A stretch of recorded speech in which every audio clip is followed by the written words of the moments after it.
क्या राजस्थान में विधायकों की विश्वसनीयता संदेह के घेरे में आ गई है? कौन विधायक किसके खिलाफ है, किसके साथ है, क्या ये पता लगाना अब बेहद मुश्किल हो गया है। ये सवाल इसलिए क्योंकि एक तरफ कांग्रेस का अंतर्कलह जग जाहिर है, लेकिन अब बीजेपी के भीतर भी संदेश के स्वर, असंतोष के स्वर पनप रहे हैं। सतीश पूनिया ने कहा कि कांग्रेस ओछी राजनीति कर रही है और बीजेपी को अपने विधायकों को लेकर अलर्ट रहने की जरूरत है। तो क्या माना जाए कि अब बीजेपी की दीवार में भी दरार पड़ने लगी है?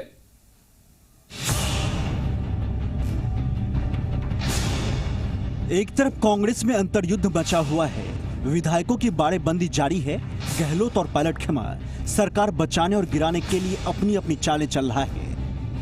लेकिन इन सब के बीच बीजेपी से बड़ी खबर सामने आई है। क्या कांग्रेस सरकार के गिर जाने की भविष्यवाणी करने वाली बीजेपी को डर सता रहा है?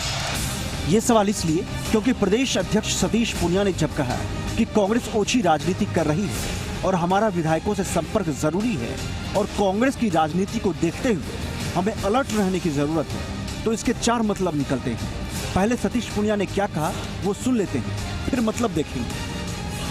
हमारे अपने विधायक हैं, उनसे हमारा संवाद भी जरूरी है और जिस तरीके से कांग्रेस ओछी राजनीति पे आई है तो वो किसी भी किस्म से कोई भी हरकत कर सकती है। इसलिए स्वाभाविक तौर पर हमारे अपने लोगों का मनोबल मजबूत रहे, उनका भरोसा मजबूत रहे।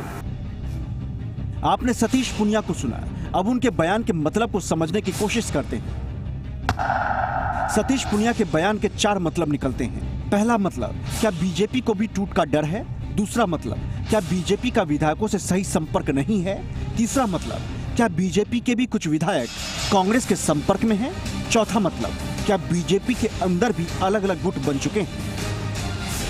इन चारों सवालों और मतलबों का जिक्र हम इसलिए कर रहे हैं क्योंकि कांग्रेस की टूट पर बीजेपी पूरी तरह से आक्रामक है। बीजेपी के अलग अलग नेता लगातार कांग्रेस सरकार के अल्पमत में होने का दावा करते रहे हैं। जैसलमेर बाड़मेर सांसद कैलाश चौधरी ने तो 14 अगस्त को विधानसभा सत्र वाले दिन राजस्थान को कांग्रेस सरकार से आजाद होने का भी दावा कर दिया है। राजस्थान के अंदर सरकार है ये कांग्रेस की अस्थिर सरकार, अब 14 तारीख तक है, क्योंकि 14 तारीख को पाकिस्तान आजाद हुआ था और 14 अगस्त है, इसलिए उन्होंने दिन भी ऐसा चुना है कि निश्चित रूप से इनके आने वाले समय के अंदर ये 14 तारीख के बाद में इनकी सरकार बचने वाली नहीं है।